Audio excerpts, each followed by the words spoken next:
Puji Tuhan. Saudara Shalom. Kitab Amsal 30 ayat 7 sampai 9 berbunyi, "Dua hal aku mohon kepadamu, jangan itu kau tolak sebelum aku mati, yakni jauhkanlah daripadaku kecurangan dan kebohongan. Jangan berikan kepadaku kemiskinan atau kekayaan. Biarkanlah aku menikmati makanan yang menjadi bagianku, supaya kalau aku kenyang aku tidak menyangkalmu dan berkata siapa Tuhan itu. Atau kalau aku miskin aku mencuri dan mencemarkan nama Allahku." Puji Tuhan. Saudara, tema firman Tuhan adalah planning ekonomi Tuhan adalah cukup.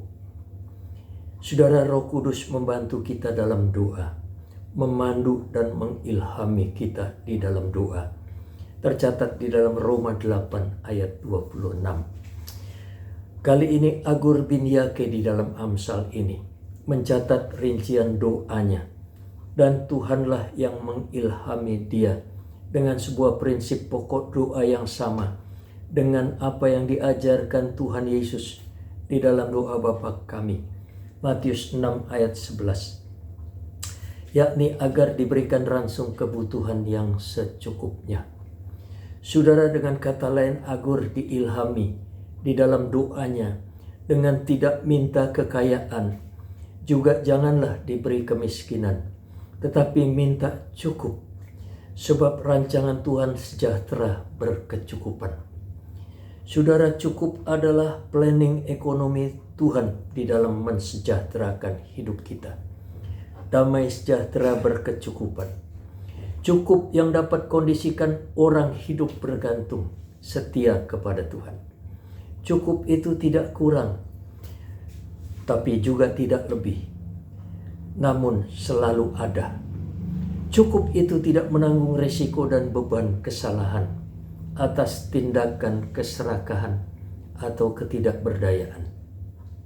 Jika orang hidup kaya, seringkali kekayaan menjadi andalannya, bukan lagi Tuhan. Jika orang miskin, ia mudah jatuh dan berontak lalu mencuri dan berupaya tidak sehat. Tetapi kecukupan membuat orang bersyukur dan bergantung kepada Tuhan.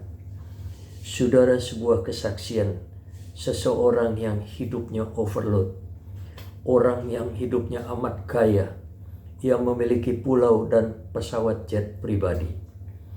Ia amat tenar, amat kesohor, dan amat dipuja-puja.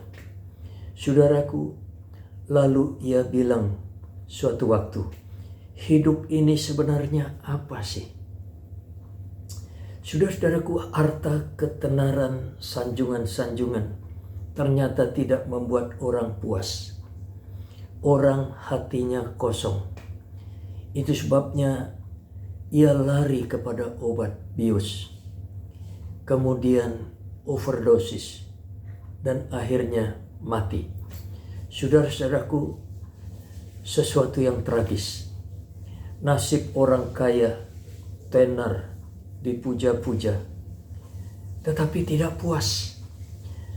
Kenapa, saudara-saudaraku? Sebab hati orang jika jauh daripada Tuhan, maka dia akan merasa kekosongan, tidak akan puas. Setan yang dekat, yang tuntun dia pada misinya, yaitu membunuh. Saudara-saudaraku, hidup kita amat singkat. Jangan sampai kekayaan menghalangi saudara mengasihi Tuhan. Bila saudara kaya, banyak-banyaklah berbuat kebajikan. Sebab itu yang diperingatkan Tuhan, supaya kaya dalam kebajikan, suka memberi dan membagi. Tercatat dalam 1 Timotius 6 ayat 18 pesan Tuhan. Saudara, kisah kasus perumpamaan si kaya dan si miskin yang tragis. Kontras mencolok. Mereka hidup berdampingan satu atap rumah. Orang kaya dan Lazarus kita kenal. Cerita itu singkat dan sangat populer. Ternyata ini menjadi gambaran yang lazim bahwa di dunia orang kaya tetap egois dan orang miskin tetap tidak berdaya. Saudara-saudara, tetapi Tuhan memiliki kedaulatan. Tuhan memiliki keadilan. Di dalam kekekalan, Ia melaksanakan hukum-hukum keadilannya. Si kaya dilempar pada jurang kengerian kekal.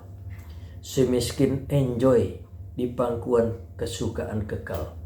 Saudara-saudara, bila kekayaan, kemakmuran berpotensi merintangi orang ke surga, merintangi kita ke surga, mengapa kita tetap bersikukuh dan enggan untuk memilih hidup memberi, bermurah hati?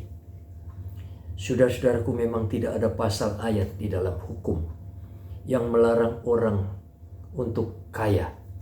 Tetapi peringatan Alkitab perlu kita simak, bahwa kekayaan kerap membuat orang mengandalkan kekayaannya, bukan lagi Tuhan. Kekayaan sering membuat orang menjauhi Tuhan. Kekayaan sering membuat orang jadi serakah. Kekayaan kerap menjadi berhala orang. Sering dan kerap membuat orang menjadi sombong dan angkuh. Itu sebabnya sadarilah, saudara-saudara. Biar kita introspeksi.